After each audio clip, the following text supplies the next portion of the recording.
Naomba nizungumze na vijana wenye ndoto au wanaopenda kufanya kazi kwenye vyombo vya ulinzi. Ukiachana na zile nafasi ambazo zimezoeleka kama kawaida, hapa naongelea nafasi kama zimamoto, uhamiaji, magereza, jeshi la polisi, JWTZ.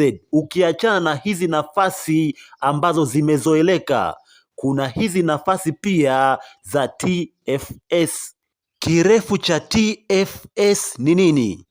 Kirefu chake ni Tanzania Forest Service Agency.